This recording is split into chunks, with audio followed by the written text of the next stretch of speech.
I was just doing it until David laughed. Hi, everybody. Welcome to Star Citizen Live. I'm your host, Jared Huckabee. And if you've never seen Star Citizen Live before, it's where we take about an hour at the end of our week and we sit down with some of our developers. Sometimes we play the cool new video games that they're working on. Sometimes we showcase a little bit of their work process. And other times, on our Ask the Devs specials, we actually invite members from our development teams on and we take questions from you, the Star Citizen community, and put them directly to the developers. And that's what we're doing today. On the show today, we have two members from our esteemed vehicle gameplay team, formerly the vehicle experience team, but now called the vehicle gameplay team because if you change the name, it just seems like you're making progress. We got Johnny and Richard. Johnny, Richard, how you doing? Yeah, I'm great, thanks. Yeah, it's great to be back. Good. Is there an actual difference between the gameplay and the experience team? It's pretty much the same folks, right? Doing the same mission. Yeah, I mean, it's pretty much the same team. I mean, we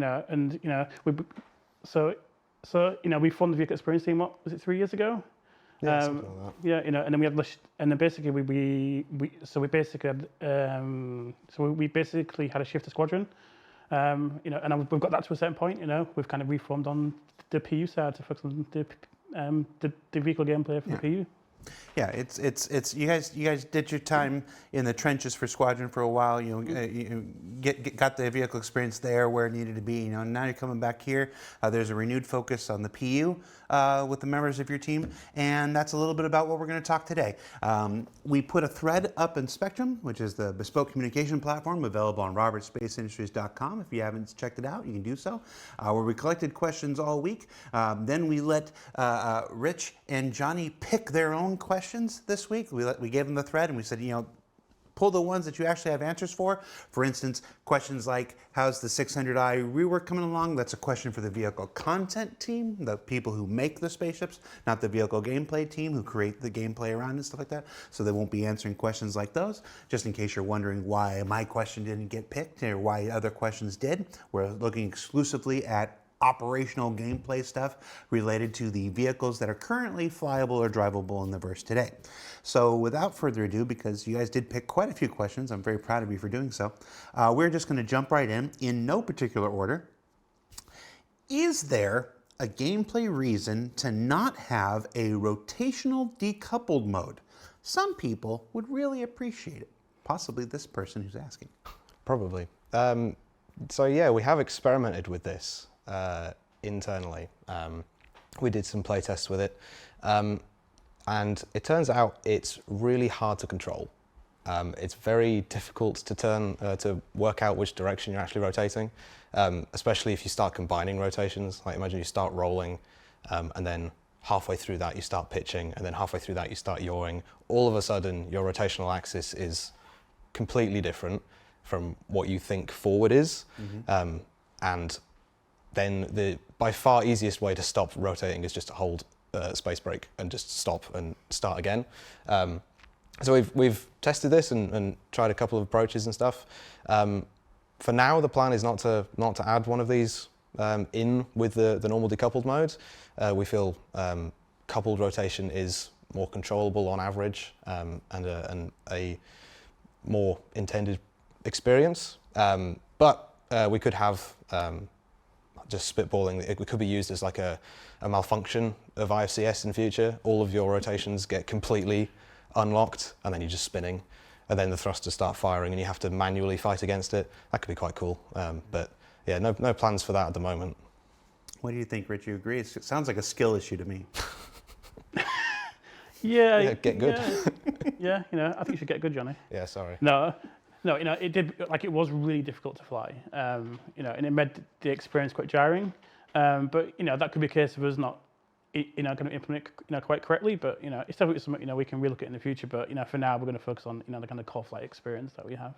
Yeah, one aspect is we were prototyping it for sure. So there could be any number of ways to make it more readable, extra UI widgets, extra space dust, more visual effects, something. But with our prototype, at least, we felt it was better going down other avenues instead. Yeah, it's not to say it's completely ruled out for the future. I mean, Yeah. if there's any constant in game development, we always like to say it's change. But at the moment, there are just bigger fish to fry, and we're pretty happy just developing the experience that we have and going from there. Next question. Was the Moby glass button switch to tab inspired by Starfield? Hey, I said Starfield in the show. Can we get away with that? Sure. What are they going to do? I've been here this long. If they were going to get rid of me, it would have been for much better things. So was the Moby glass button switch to tab inspired by Starfield? No. That came from a push internally from our Arena Commander team. They really want the scoreboard to be on tab to match how lots of players find that in other games as well, to sort of match what the industry ends up doing. So they had a real hard push for this of like, if we do this, what would it mean? You know, where could we put other things that make sense on the keyboard? And there's so many controls already that we have to move something somewhere else. So instead of tab being the ping wave, the decision that we landed on was to have tab open the scoreboard in Arena Commander, match that kind of expected behavior. And then that moved to V or hold V, I've forgotten exactly what they did. And then, because there isn't a scoreboard in PU, there's now just tab that doesn't do anything. So like, what PU specific feature could we stick on tab as well? And we thought about it for a bit and like, Moby glass works. That'll do. Well, it was really simple like that, but it was quite a tense 3 weeks while we Yes. debated it. There was a few back and forths of people being not convinced by moving the scoreboard button, the knock-ons of moving, like people use tab for pinging all the time, so the knock-ons of that. And there was a lot of back and forth of trying to work out like what the actual best idea would be with it. So we've gone for this for now, and if it turns out. Yeah, I think overall, Star Citizen doesn't have a lot of keybinds. No, it's a relatively simple game. Yeah, you only need to do 3 things. I know some people who play it on a controller or a gamepad. Hi, Anna. All right, let's move next. Sergeant Lobster 07 says, it literally is live, though. Jared has addressed questions from the chat before. Lies. Have you started work on the Nautilus mine launch system? We've done some mines specifically, just the mines right now. They are set up and working in the engine at the moment, but we haven't started development, like active development on the launcher itself. We've been spitballing some ideas back and forth over the few months. But we haven't got active development on that right now, no. And of course, if you're wondering what ships are in active development, we encourage you to always check out the public roadmap. Not just the release view, but the development view that actually shows what teams are on what and stuff like that. Short of surprise ships that you've never heard of, if it's a ship that you're aware of that exists, you can see whether it's being worked on actively right there on the public roadmap. Shout out to Jake from the community team who maintains that. Let's see, what else do we got? Why did you choose the Aegis Gladius as the test subject for master modes instead of starter ships like the Aurora and Mustang? That's a good question. I mean, it's like it's basically our reference ship internally, because it's the most popular ship for us. It's our baseline ship, and it's got specific handling where it's got a broad sense of kind of skills and and purpose for that ship. So it was just a really good ship from a handling perspective, because it's got a mix of fixed thrusters, rotational thrusters, and the speed of it just made sense of where we wanted to kind of test combat. So that's but we did pick the Gladius, but we also picked other ships from different kind of categories as well, tested at the same time. But that's just been the main ship we've used. Yeah, it's the most well set up ship with master modes in mind at the moment. We've tested, as Rich said, we've tested a bunch of other ones. Like we've had some tuning set up for a Hornet. We've had some tuning set up for 300i, and then a few bigger ships as well. We tested out the Vanguard, the Constellation. There was a few others. There was a bunch of them after a while. And trying to fit what the niche is for each individual ship, like what the max speed can be in this specific master mode, what the thrusters can do. The Constellation has a bunch of different turrets on it and stuff. How does that affect it? that kind of thing, just to get, like, we ended up doing playtests with, like, oh, what happens if we have 2 fully manned constellations against, I don't know, 5 Gladiuses, and see what happens. And then does that match what our expectations end up being? How does a 300i fight against a Gladius? What should it be doing? You know, those kind of things. So right now, the Gladius is the core example. It's the core example as well because it's like the main ship in Squadron. So Master Mode was developed for Squadron, so that's a major reason as well. But yeah, there's a bunch of other ships that we've prototyped at least. We haven't just focused on just the Gladius at least. Okay. Let's see. Then, as a follow-up to this, can you tell us what multi-crew ship will be the first one to be tested on Master Modes by the backers? You picked these questions. Yeah, we did, didn't we? I let you come up with this list. I'm seeing these questions for the first time now. This was on you. Yeah. So what we can say is we have tested quite a few multi-crew ships. And what that ends up being in the end, we'll decide at the time. But it's going to depend on what ship fits to kind of test and test purpose and the game mode we test as well. So we'll just make a pretty good, a good guess at the time of what ship, that is best fitted to that game mode, basically. Because, as Johnny said, we did lots of tests where, we had a couple of constellations versus quite a few other ships. So it depends what other ship we might use as well. Because we'll put these tests out there with like a specific goal to find out information, that will help us develop the future.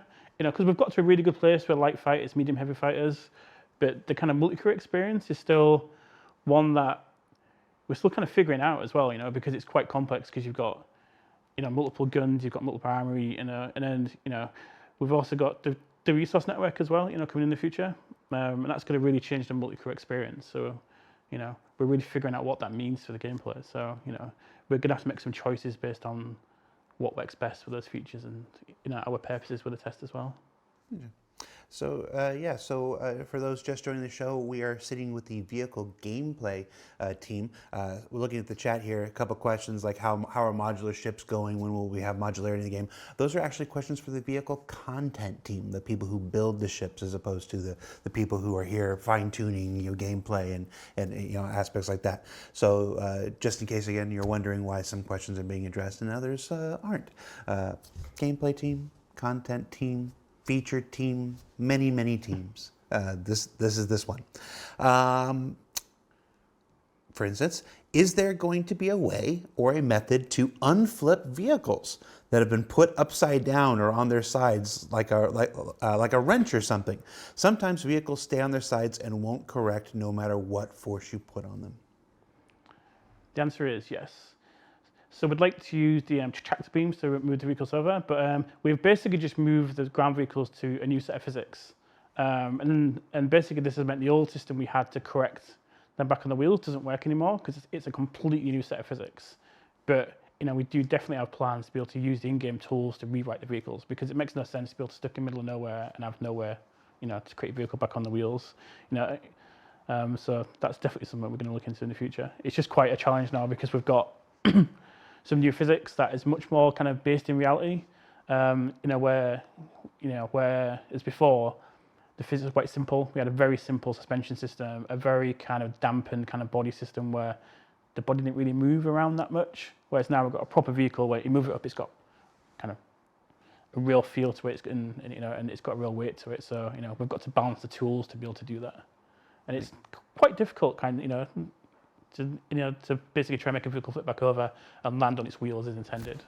Yeah, I mean, as with all things in Star Citizen, we don't want just a automagical solution. The fact that they try to correct themselves now is a necessary, evil, if you will, to try to keep people playing, to try to keep the experience positive. But whenever possible, we always want to seek these integrated solutions, these diegetic solutions that make sense within the world. And I think a tractor beam is an obvious, one.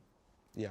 It's literally, it's right there. It's one of those things, people like to make fun of us, Beam Citizen or whatever. That's literally one of the things no, that's where Beam Citizen is absolutely appropriate for fixing that kind of situation. So, Excited to hear that that's at least being considered. And then as a follow-up to the content question, who was it? Somebody had it in the chat, and I wanted to shout them out because they had it right on there. I lost your name, I'm sorry, but somebody was talking about how basically, for modularity as an example, there's the feature team that would work on the feature of being able to swap out modules and whatever. Then that goes to the content team, who then build them into the ships, and then it goes to something like the gameplay team, who then can figure out the gameplay applications and how that reflects to the player. So there's this nice little pipeline there between features are the things that everybody can sort of work with. The content team build them into the ship, and then you guys come in and and make it an experience for the players. Ruka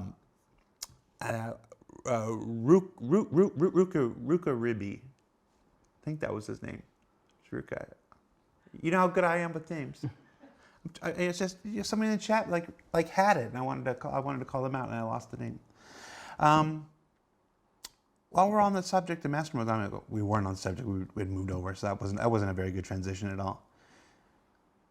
How will QED work with master modes? So for both aspects of this, there's the player who's firing the QED or using the QED, and there's a player who's going to be on the other end of it, essentially being pulled out or dampened. So for the person who's using it, the idea is it's going to be, or the current idea anyway, will be in SCM mode, along with a bunch of other things, so that you're in SCM, you've got the QED active, and then that's when you can use it, and along with lots of the other the combat stuff is all in SCM. That's the intention at the moment. So you can still do all the same, everything else, you have the dampener, you have the snare, everything works the same way from that end. And then on the other side, the person who's being pulled out or dampened, the current working plan will be that when you get pulled out, essentially the quantum drive will be disabled or restricted somehow, because a lot of the internals of master modes doesn't necessarily care about which mode you're actually in directly. It's if your quantum drive is active. That's what quite a lot of the things are.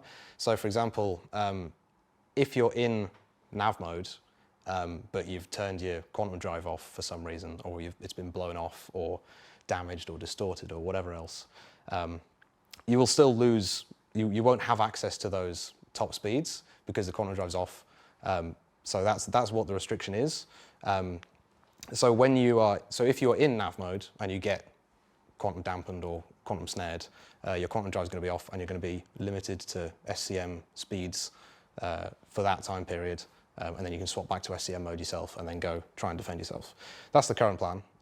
We still need to test all these kinds of PU specific things, because there's open questions about things like in a pirate versus cargo hauler situation with QED, for example, what kind of, how often should the pirate be successful versus how often should the cargo hauler escape? Because historically we've gone back and forth in balance a lot of the time, where the cargo hauler is always able to escape, so the pirate can't really do much, or the other way around, and the pirate's always able to catch the cargo hauler.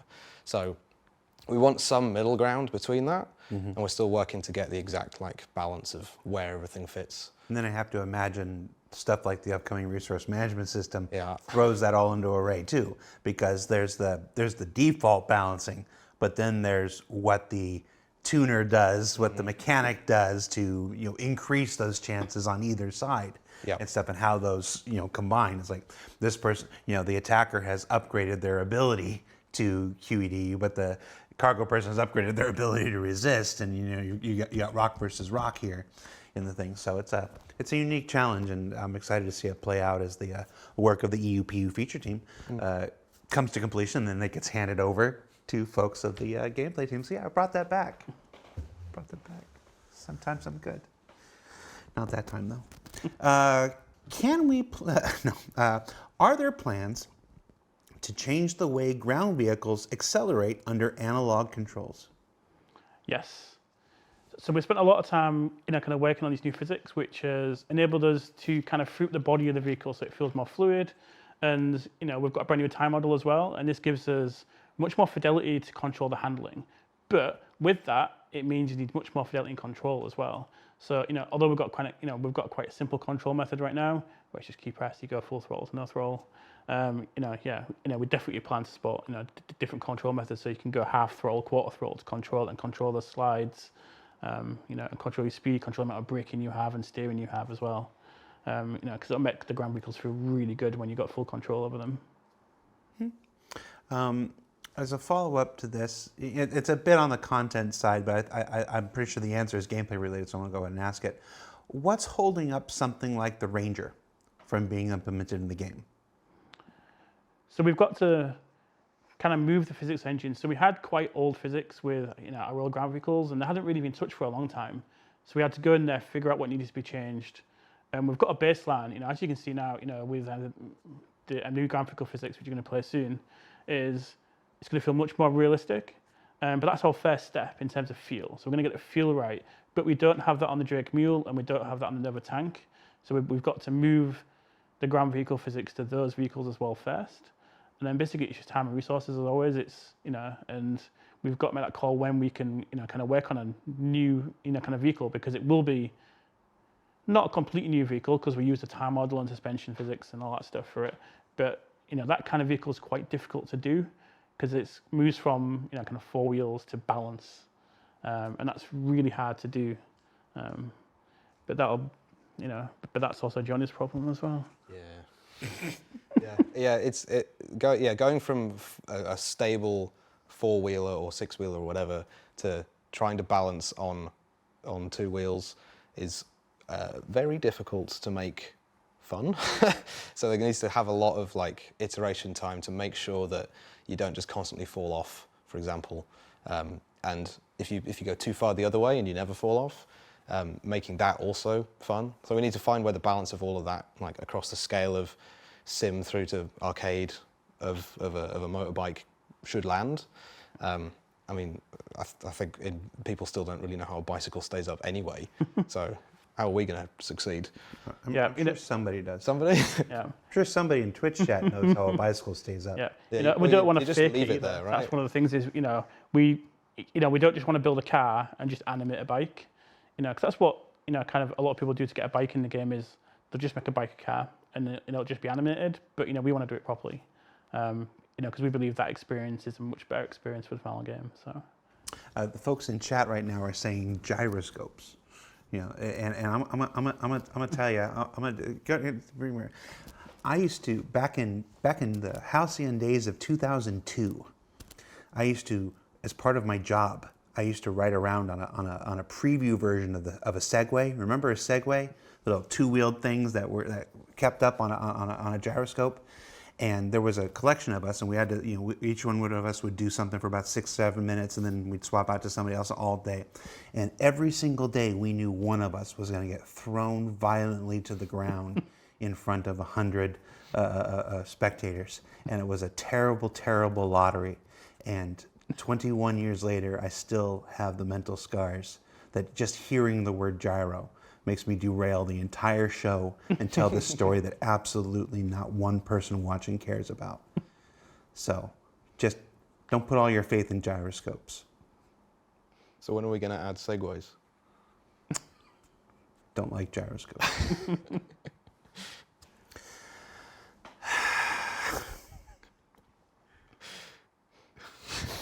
It's derailed the whole show now.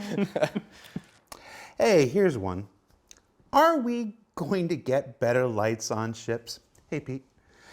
Some ships have tons of light in the front, but you can't see 3 feet ahead of you, and some ground vehicles are pretty much dead at night. What the F? So yes, we are going to get better lights. And that's something the team's currently working on. It's just a lot of work to go through all the ships in the game, basically, to do this, to make the balance more correct between them all. But because you're right, there's some that will blind you. We've had several play tests where someone's turned the lights on and we can't see anything anymore. Yep. And then there's other ones where you've got the lights on. Yeah. So, that definitely is one of the things we're kind of working on right now. Yeah. Like driving with full beams in the fog. Yeah. You just can't, you might as well turn them off again. I've got perennial Star Citizen Live watcher, vehicle art director Ben Curtis Thanks for watching the show, Ben, in the chat going, yes, headlights are actively being improved. Lighting team are being a huge help, and we are setting standards for different manufacturers. So yeah, so different manufacturer lights. Imagine what a Drake headlight's going to be. It's just one's going to always be out. Hey, Just on fire. Wow. I happen to love Drake. But Yeah, me too. I love Drake because they're broken and busted, like me. Let's see. Will ground vehicles run on fuel, hydrogen or otherwise, be battery powered or vary depending on the vehicle? If anything runs on fuel, will there be a gear switching system implemented? So, yeah, so we basically moved the ground vehicles into physics vehicles already, and that's our first step to really improving the ground vehicles up to the same specifications as ships. So, our next kind of ground vehicles V2, as we kind of call it, that would mean the ships run on fuel. They've got a power plant, they have a cooler, and it all works just like the ships. But obviously, it might be different. It might be a different power style, but it will have power. It will require cooling in the same way that ships do. And they'll generate signals as well. In the same way that ships do. Even though it'll be different, kind of radiuses and stuff. But yeah, we're going to convert a ground vehicle to use the full kind of vehicle systems. And that we have, including resource network as well. Yeah, we definitely want to unify all the kinds of vehicles we have in the game to all sort of work roughly in the same kind of way. So yeah, adding fuel tanks, adding power to them, even things like updating the HUD to be new HUD, because some of the ground vehicle HUDs have been untouched for a while. There's definitely intention to do that kind of thing for sure. We've talked about the vehicle physics, the tire model and stuff. So as a kind of a general follow-up to that, any plans to have a more accurate terrain physics? Yes. So at the moment we have kind of our base terrain. So we kind of generalize it that it's a mix between kind of high grip gravel probably. But with this brand new model, we've got the ability to kind of change the tire curve a little bit. So you can model driving on ice, you can model driving on tarmac. But we've got to build a system where the tire model communicates with the game. So when you are on the textures of the different planets and stuff, it tells the tire model what kind of format to use. So we've got to build that for the future, but that's definitely part of the development of the ground vehicles. It just requires like a lot of kind of cross team kind of work to do, because we've got to change the levels to kind of send that information to the ground vehicles, and then the ground vehicles will appropriately handle for those, Right. So you're talking about basically taking all of the locations and adding markup to it, Yeah. so that the vehicle knows whether it's riding on dirt or mud or ice or water even, stuff like that, water.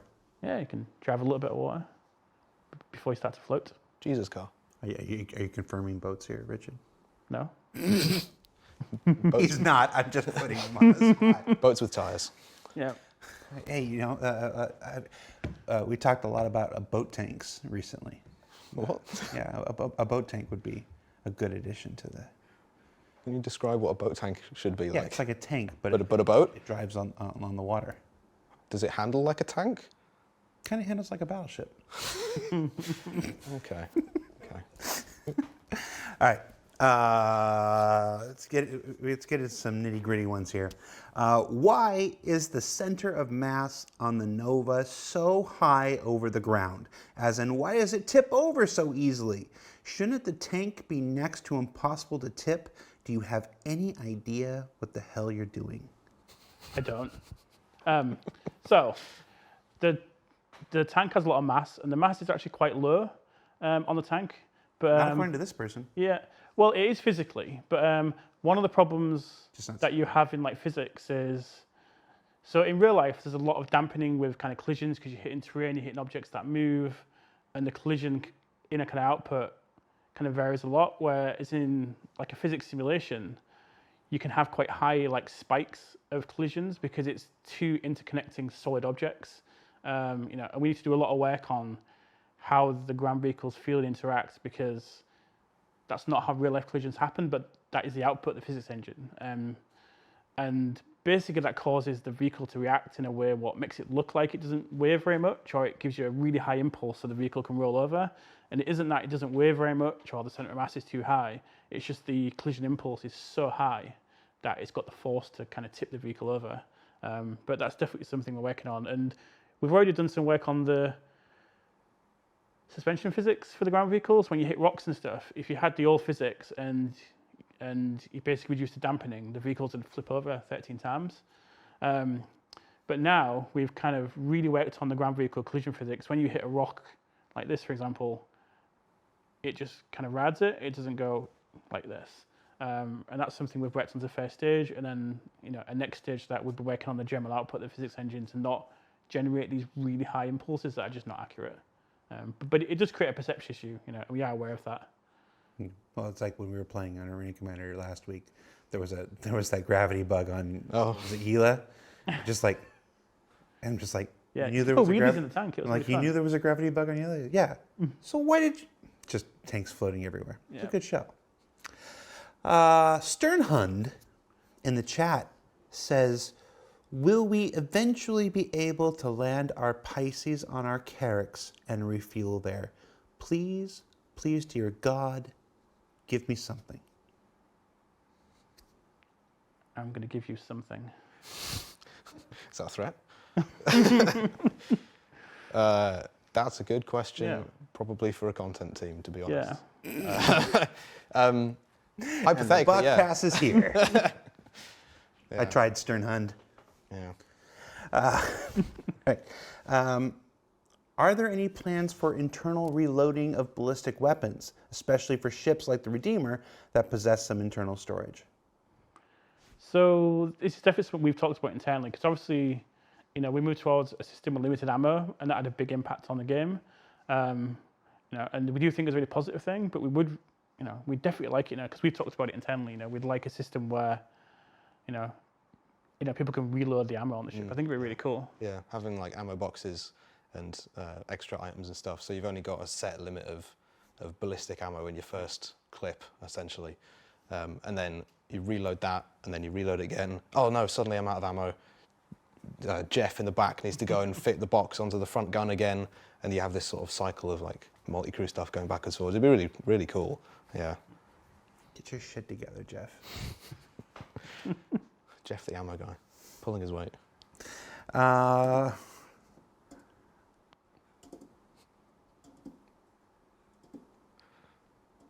It's like a really hard one. I lost where I Are was. you broken? Will there be any more changes to hover vehicles to help stop them from exploding so easily? I mean, Yes. Yeah. So we did. do they hover because they're full of helium? That would be one way to stop it. Yeah. Just So we did float like a off. big change. When was it now? Like 18 months ago, 2 years ago, I think it was, maybe. Yeah. Maybe 2 And that years. really increased the speed of the hover bikes on the ground. So before they were quite limited. I think you could go like 68 meters per second, like max, I think, with the old ones. But then we made it so you could go really quick with the new ones. But obviously that means you can hit a rock, and if you're traveling at that speed, you hit a rock, it's quite an impact. But we can definitely improve that from our side. And also we can improve the levels as well. So we can instruct the players more like where to kind of ride these things. Because at the moment, our terrain, it's you've got rocks everywhere. But it'd be cool if you could have areas where you can that are intentionally made for these bikes and stuff like that. So that'd really help, along with improving the general collision detection. Again, it's just you get a really high impulse of collision, and and that just means the vehicle will explode. Yeah. Yeah. There's already some assists in Gravlev that are trying to help with this kind of thing. I can't remember if the current one is just like it sees a thing in front of it and it slows down, or it tries to like ride over it. It's one or both, I forget exactly. But there's a bunch of things that we tried to help the problem when we initially did that remake. But some rocks are very big and come at you really fast. So yeah, the speeds can be like deceptive sometimes, because like 200 meters a second is quite fast if you're on essentially a quad bike. So if you drive a quad bike into a rock at 200 meters a second, it might explode. But yeah, it comes down to like another like perception thing of you know, you want the fantasy of flying this hover vehicle over terrain and really cool and like trying not to crash into things. And then if you just nip like a tiny bit of rock, and then because you're going so fast and because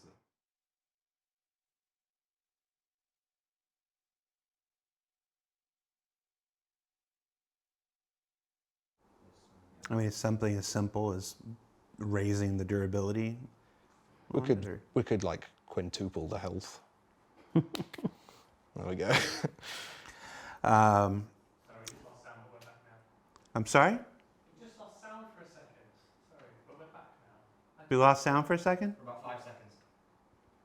Do we still not have sound? We've got sound.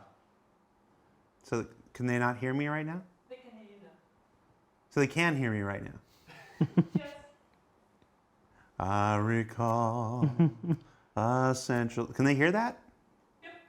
Okay. Are you aware of the issue with the Corsair's engines blowing off way too easily, which causes full loss of control? And if so, do you have plans to address the issue? The issue's been addressed in the next build. What? Yeah. How did you address it? What happened? So we've been doing like a general pass on kind of the health of engines in the game, which has meant some we've bumped up quite a bit because it just didn't match the overall health of the ship. So we've tried to move the thruster health more in line with the general health of the ship. So you should definitely see an improvement. Well, okay. And when you say the next build, that's they should see it in the next version that goes out to the PTU. Yes. Okay. Cool. Let's see. Where's my list here? I lost my list here. I lost my sound and I lost everything. Let's see. Are trailers for ground vehicles a possibility? And if so, that's actually, they just asked the same question 3 times. Are trailers on ground vehicles a possibility? Have you considered just, allowing us to hitch a wagon to the back of our tumbrel? And That'd be really cool if you could tow your ship or something like that, wouldn't it? Yeah, we'll just stick it on like a flatbed, Yeah. and then you've got this little mule pulling around a Vanguard on a flatbed. Yeah, that'd be cool. That'd be fun. And then you can you can jackknife it. Yeah. You try and park a articulated lorry with a Vanguard on the back. Try not to smash into things. That'd be entertaining. I mean, yeah, so we would have to make the lorry. Again, it's like you can sit there. I mean, it's one of those things we talk about the distinction between feature, content, and gameplay. It's one thing for you guys to say, oh yeah, it'd be cool, but Yeah, we've got to make it. it's another team Yeah. that has to find their schedule and their priorities to make it. But yeah,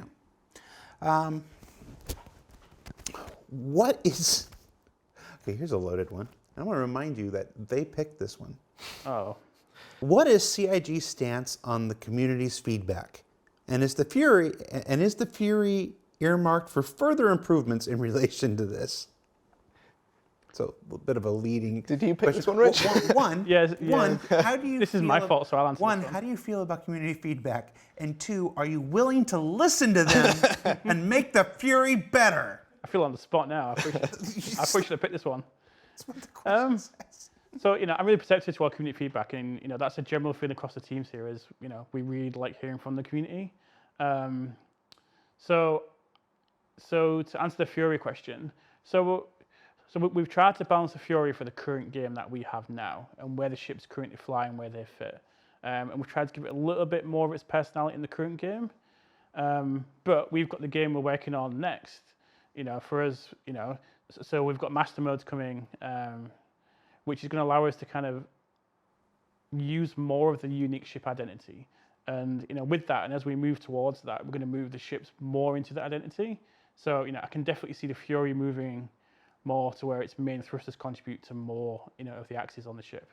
But it was just where the rest of the game currently fits, because if you have a big game, we've got 100 and something ships in the game. If you add one in there that's really different, it can cause problems for the current ships and also kind of not really fit the game. So we have to kind of move everything together. So we move the ship as much as we can in the baseline that we kind of have in the current game, and then we look at where we want to be, and then we start moving all the ships as this big, kind of package of ships that we kind of tune together. So we tune the light fighters together, the medium fighters, heavy fighters, and move those all together, and then we kind of create more personality on those ships as we go. and then we see how far we can push those limits. But yeah, I can definitely see it flying more on its mains in the future. Let's see, some questions from the chat. If this is live, why isn't Chad McKinney on? Because he's on the other side of the world. I'm here with these guys right now. Will the 890 jump ever get paints? A question for the content team, not the gameplay team. There was another one. When will the Vanguard series get retractable turrets like Concept the last time we saw an animation? Question for the content team, not the gameplay team. Continuing on with the preset questions. Stealth. Was that the question? Yeah. Stealth. Anything? I'm going to go stealth right now by going really quiet. Success. Yeah. So we kind of see, like personally, I see stealth as a ship that is, its main ability is to mask itself, so you can hide and you can be sneaky, So it's got that more kind of tactics to it, where you can use the environment to hide, and you can move your resources of the ship to kind of manage that. So you can kind of control how much you're seen in the universe. So you can plan something, whether it's plan to sneak up on someone or just plan to attack someone. And that's how I see stealth in the game. And it's going to become really it's going to be a really critical resource network, because that's going to give you really good control over how kind of stealthy you go, because you can be able to take it much further than you can now. Yeah, for sure. Yeah, on the resource network thing, there's already talks of like how heat and cooling can influence stealth and emissions. Because essentially with ships, the emissions is going to be really what the stealth is, I guess.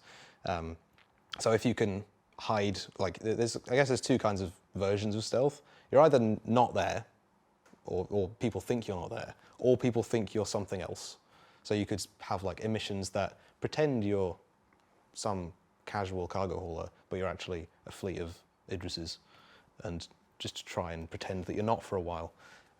There's stories of like stealth fighters who because of the way the stealth fighters emissions profile set up, when they get hit by a radar signature and it deflects off all the different faces of the plane, and then it comes back and the radar sees it as like, that's like a pigeon, that's nothing to worry about.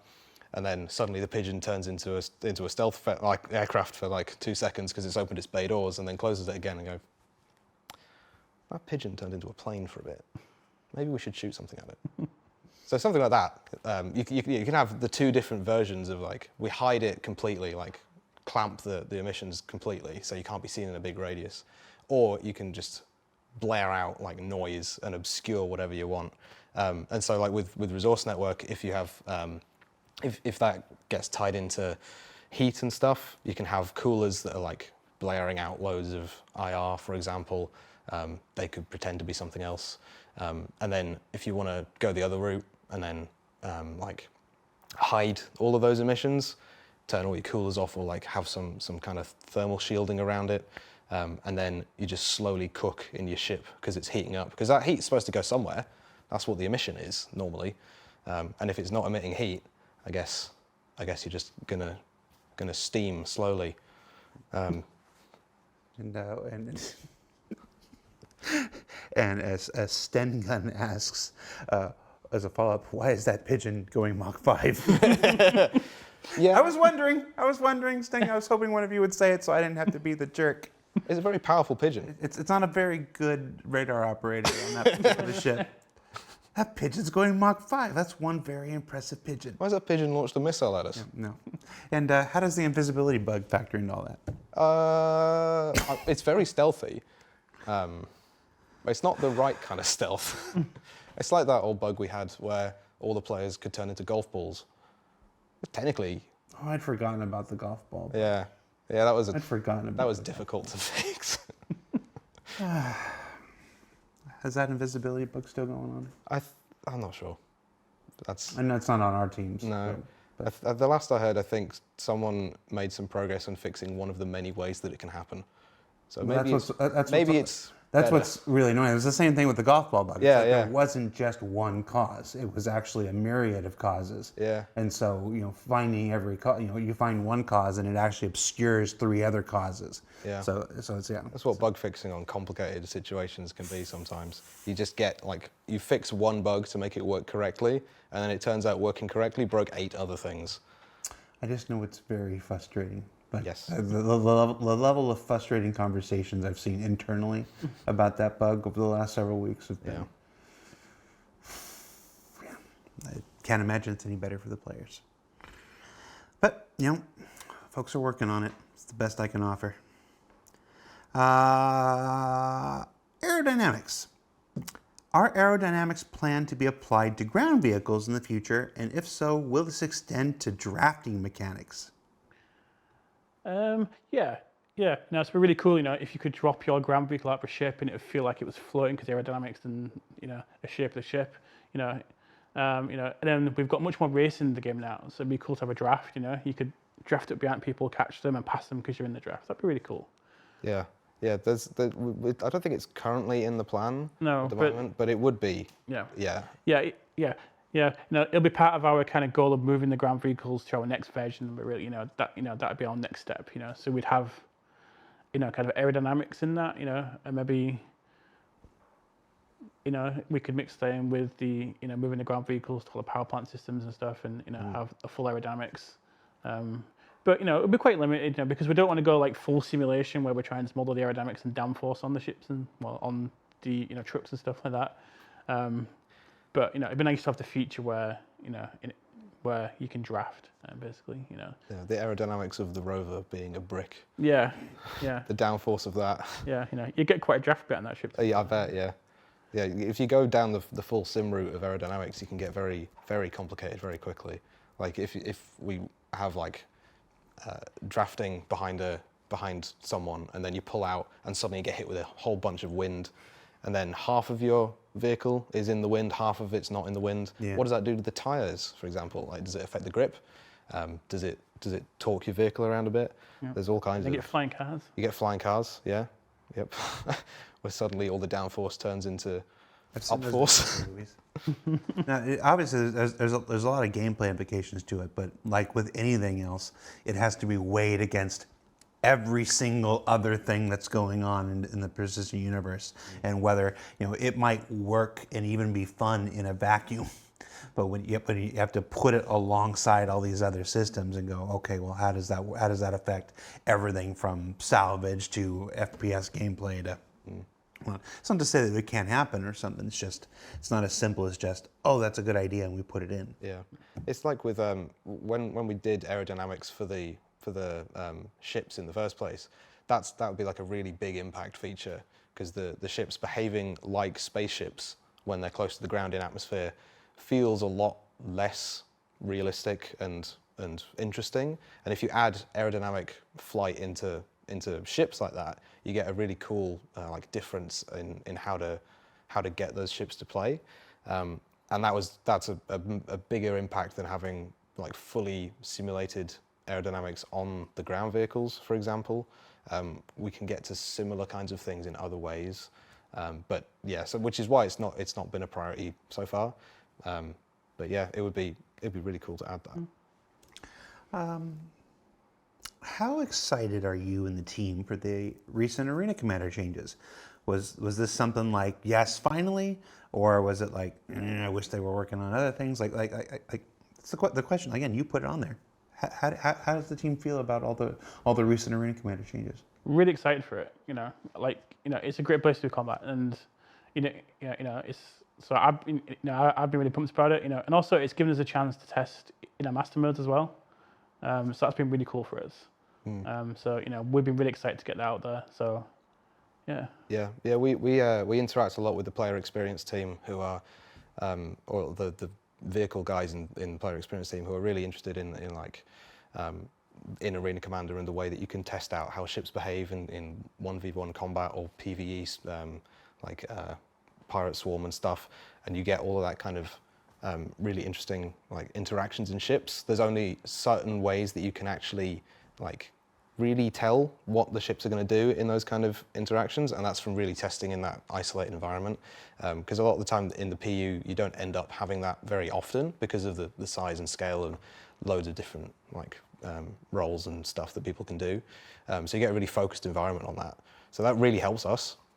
And we've been in contact with a bunch of people in the community about like ship balance and stuff in the past as well. So increasing like the playability of Arena Commander and like all the different lobby stuff that they've been doing, and experimental modes. We finally get the players to test out master modes, and then we can like see what the feedback is from that. And then the best way to make like a feature that the players really enjoy is to take player feedback basically, and then you can iterate back and forth and come up with something really cool. So yeah, we're really excited. I think it begins to finally allow us to realize that original potential of it to be the symbiotic test bed. Well, I mean, obviously we have the PU and the alpha, and then we have the PTU and stuff like this. But Arena Commander is always the promise of it. The true promise of it has always been this focused test bed for the PU, and we got away from that for a while. Like all things, the only constant game development has changed. So this return to it in recent months, as we've been waiting for it to go out in 320, and as it will, hopefully, soon, is exciting, especially with all the specific modes to drill down on things like the tank and drill down on things like gun game and stuff like that. Yeah, there's also that renewed focus that helps us with like ship racing that has become a real focus as well. They've remade the maps, right, or added some new maps to Arena Commander. So adding that kind of stuff into it as well, that helps a lot with like vehicle handling and stuff, because it opens up really tiny like precision bits of the balance that helps us hone in on like, oh, why does this vehicle feel slightly different to this kind of vehicle? Yeah. So we're in our last 10 minutes here, so I want to. There have been several questions along this line in the chat here. Zarek Masters is the one that happens to be in front of me. Older ships like the Gladiator. What do you think of the Gladiator? Any chance the Gladiator can get some love? I mean, is the Gladiator perfect right now? Are you happy with the Gladiator? Does its bomb bay doors need some work? You give it Gladiator pilots, these people who have pledged for this vehicle since old days. I mean, it's kind of appreciate that, because I was playing it about an hour before I came here. Okay. So I was taking a look at it, see what we can improve on it. So, because it definitely can fly better in atmosphere. Its atmosphere flight's a little bit bad right now. It's got those great atmospheric wings that go like this. Yeah, and we did some changes to the way the we did some changes. So we did some changes to Fury, and that had an impact on some of the ships in the game. And unfortunately, Gladiator was one of those ships that is kind of impacted. So I'm taking a look at that now of what we can kind of move, to basically improve it, because it's got the mavs that move at the top of the ship, and that was to support the Fury 180 thrusters that needed a rewrite of some of the thruster rotation code, and so that had some unintended consequences in all the ships that have rotating thrusters. So. There was like the Hornet or something had that as well. Yeah, there was a bunch of them that we had to check and try and get as close to what the shipped version was. And how about for something even more aerodynamic like the Terrapin? little floaty brick that can.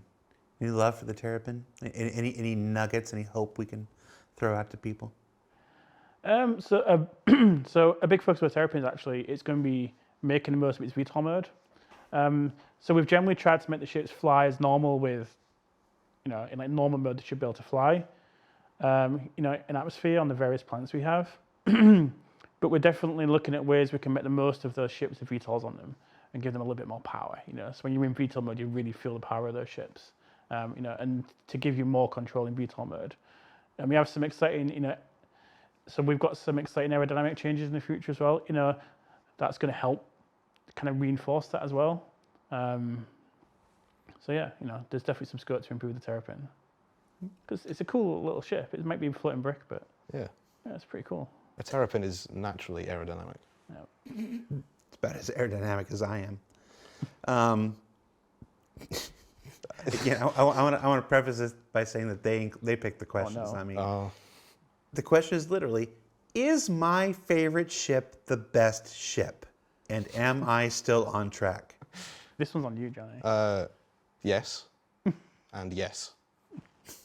You heard it here first, folks. Yeah, I think you're going to pay for that one. Probably, yeah. Yeah.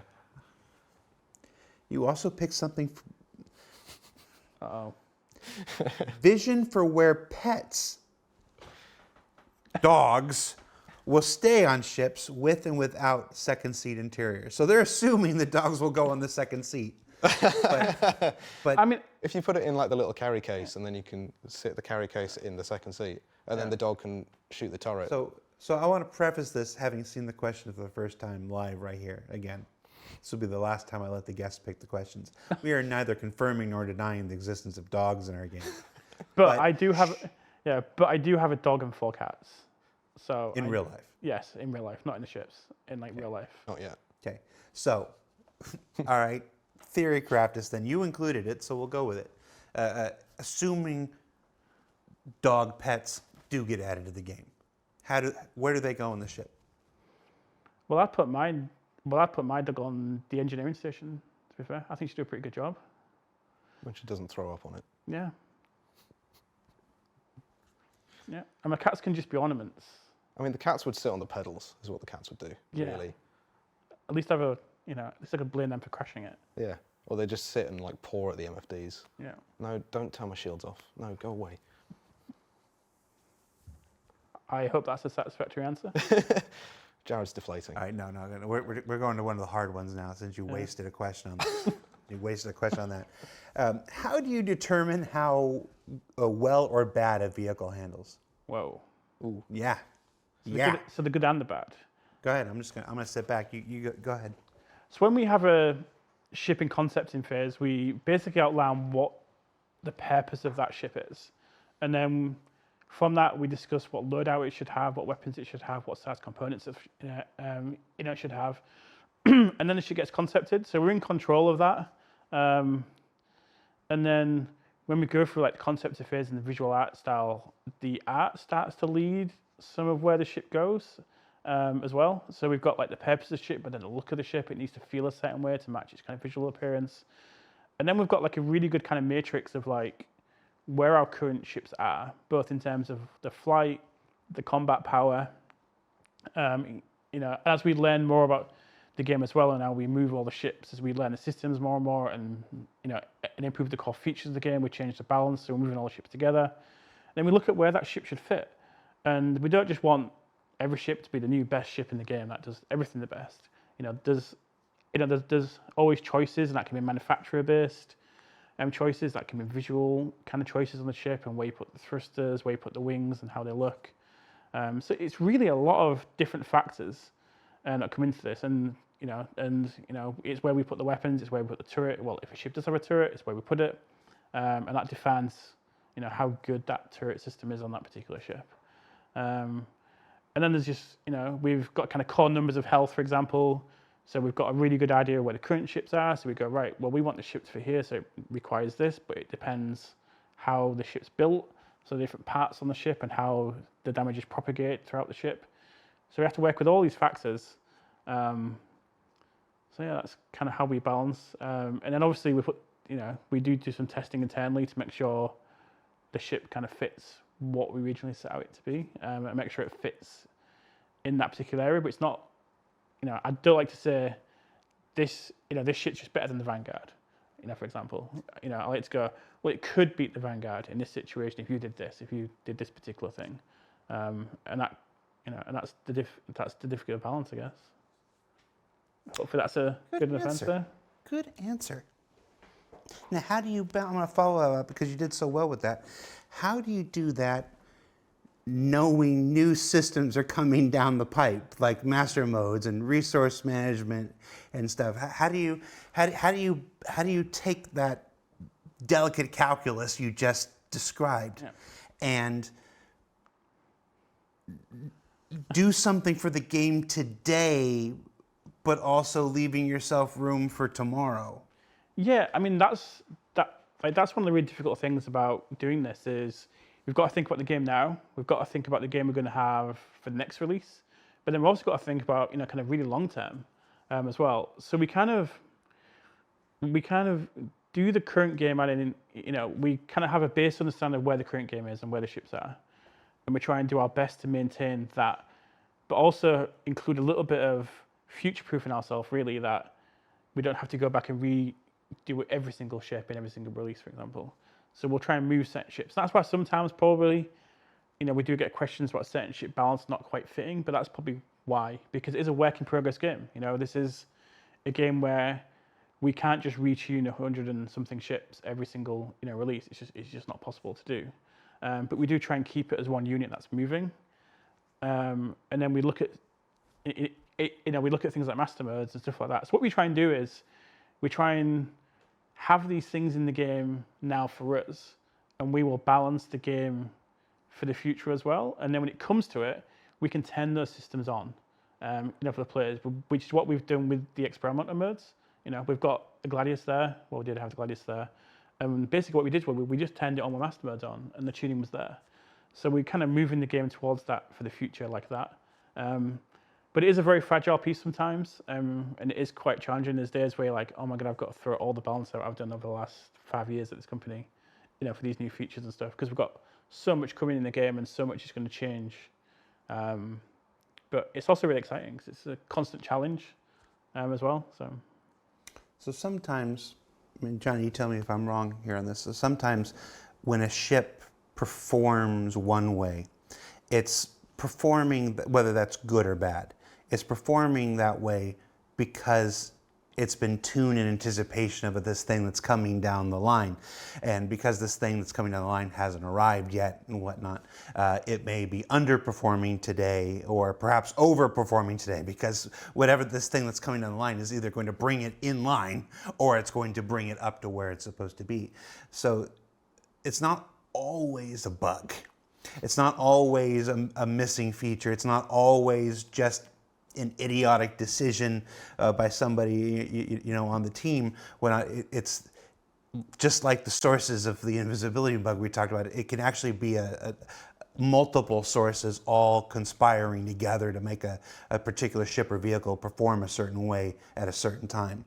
And it's one of the big never-ending challenges of running a live game in the middle of our development. Yeah, for sure. Yeah, with all these features that come down the line, sometimes you need to look at the balance. What would make it perfect or really good now, and then how would we want that to be really good in the future? And sometimes the numbers are so different that there's just no hope. Or you can like try and get the numbers somewhere in the middle, or you can have one set of numbers and just a completely another set of numbers. And yeah, because we have so many ships and so many different systems, sometimes some things just are how they are. I think we can all agree the best ship in a dogfight should be the Rock DS.